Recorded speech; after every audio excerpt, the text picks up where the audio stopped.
Хватит скучных стен. Давайте имитируем мрамор. Готовы преобразить вашу комнату? Шаг первый. Мы начнем с техники, которую все знают. Как рисовать карту мира. Но сейчас мы добавим изюминку. Нам нужно создать неровную поверхность. Чем больше неровностей, тем лучше будет выглядеть венецианская штукатурка.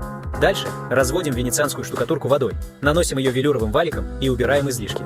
Повторяем 2 раза для идеально гладкой поверхности, как зеркало в доме старухи Шапокляк. Как только все высохнет, финальный шаг. Втираем финишную пасту, используя специальные воски для венецианской штукатурки. А теперь полируем наш шедевр до блеска, как самовар. Вот и все. Потрясающий глянцевый мраморный эффект на ваших стенах. Ну что, засучим рукава?